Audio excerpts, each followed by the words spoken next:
If you are dreaming of self-publishing a children's book on Amazon KDP and watching all the orders flood in and the books literally fly off the shelves, I have to be pretty honest with you. Selling children's books is probably the hardest thing that I have ever done, and I think a lot of us self-published children's book authors would tell you the exact same thing. But in my personal opinion, I wouldn't have it any other way, and I still believe it's absolutely worth it. After I had my son 6 years ago, I realized that the kids market seemed to be such a great market to sell in because parents and teachers and daycare centers, they constantly need things to help entertain their kids. So I figured that selling children's books would be an easy sell. Like, it would be so simple and I would be able to replace my full-time income pretty simply by just doing that.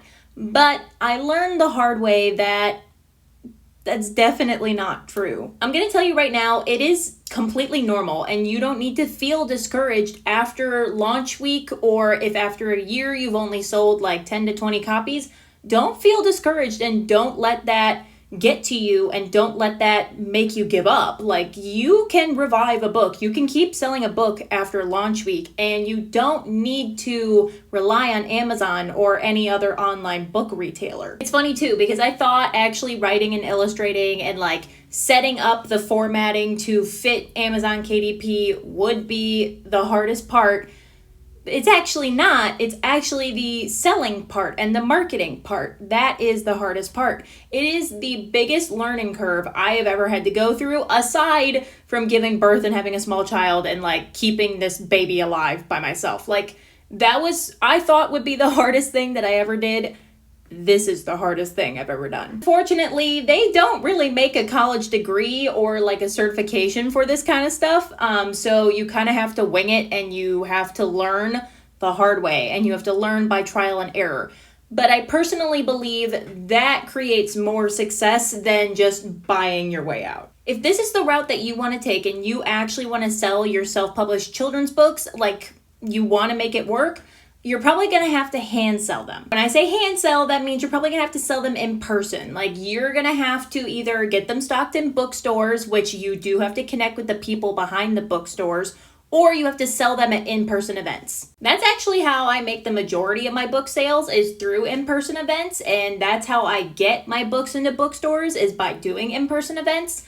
And I find it really fulfilling and more rewarding than selling it online, because you're the one that's actually there in the sales process, in the transaction. Like, you're the one taking payment and you're giving this book to somebody from your own hands. And like, you actually see who it's going to go to for the most part, or it's like somebody buying a gift for their grandchild or their kid or whatever, or their classroom. But actually seeing the process go down and like you're the one that's facilitating it is probably the coolest thing I've ever done. You're most likely going to sell your first 100 books in person, or you actually have to put in that amount of effort to show up and sell the books that way. I know that worked out best for me. Even if you don't have a social job and you're not very outgoing, people love connecting with authors, especially if they're local. So I highly recommend that you at least try it 3 to 5 times. Don't only try it once and you go to an event that turns out to be a fluke. I recently just had one of those. It was a huge bummer, but regardless, I'm still going to keep going, and I still sold my books and I still got the books into hands of kids by doing that. So don't get discouraged if like the first couple in-person events or markets or festivals don't go that well for you. Just keep trying, write it out, see how it goes. And I think that this method really builds a lot of confidence in yourself, and you actually see firsthand how people react to your book, or you actually know how to refine the pitch behind your book. And then you can take that pitch and put it into Amazon descriptions, your Instagram captions, all that. Also, you get the whole, like, you do the pitch and then people still walk by and they don't buy. It's very humbling, and I used to be discouraged by it, but now I'm just like, okay, that book was not meant for you. Like, my book is just not the right book for you, and that's okay, because you're not for everybody.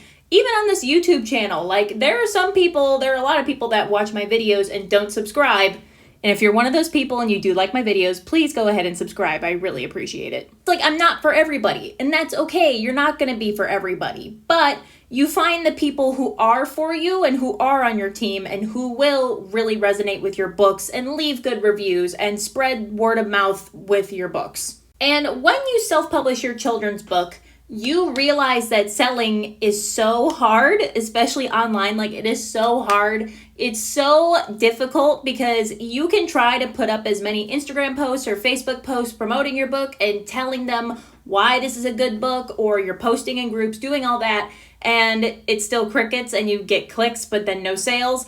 I understand, but when you self-publish your children's book, you become a business owner. You're not just an author, you're a marketer. So selling books becomes a marketing issue, and it becomes like a marketing strategy that you need to figure out in order to sell your books. And yes, you could go to college for marketing, but I promise you, you don't need to do that. Like, it comes with time, and the more reps that you do, it gets easier, and then you learn how to best market your book over time. When you do make mistakes and you don't market your book correctly, or you don't market it as consistently, and you're not ranking in a bestsellers rank on Amazon, like, you're not doing anything wrong. You're just learning. You're a small business owner now. You're an entrepreneur. Like, you're just figuring out your path, you're finding your way, and that's okay. Also, might not go viral ever, and that is okay too. You don't need to compare your books to these bestsellers, because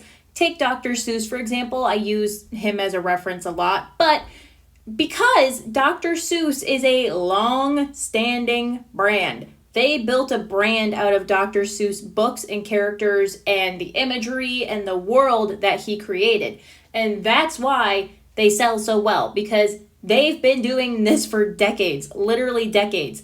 And there's a strong brand behind it. And that took a lot of like marketing geniuses to figure that out, I'm sure. He had people to guide him. He was traditionally published. So he was able to make it work because there were like marketing masterminds behind it. And also those people had a lot of strings that they could pull, so whatever. But I use that as a reference because selling children's books is a long-term game. So don't get discouraged if it's only been like a year or two. Please don't. That is way too early in the lifespan of your author business. After all of the lost hope and the discouragement and the burnout and just the disappointment that can come with self-publishing children's books that I have experienced, I am still trucking through. I'm still pulling through because I know that this is like my lifelong thing. And I know that the bigger picture, that's exactly what it is. It's a bigger picture. So I can't think so small as to like a very short time frame, like 1 to 2 years. I need to think like the next 20 to 30 because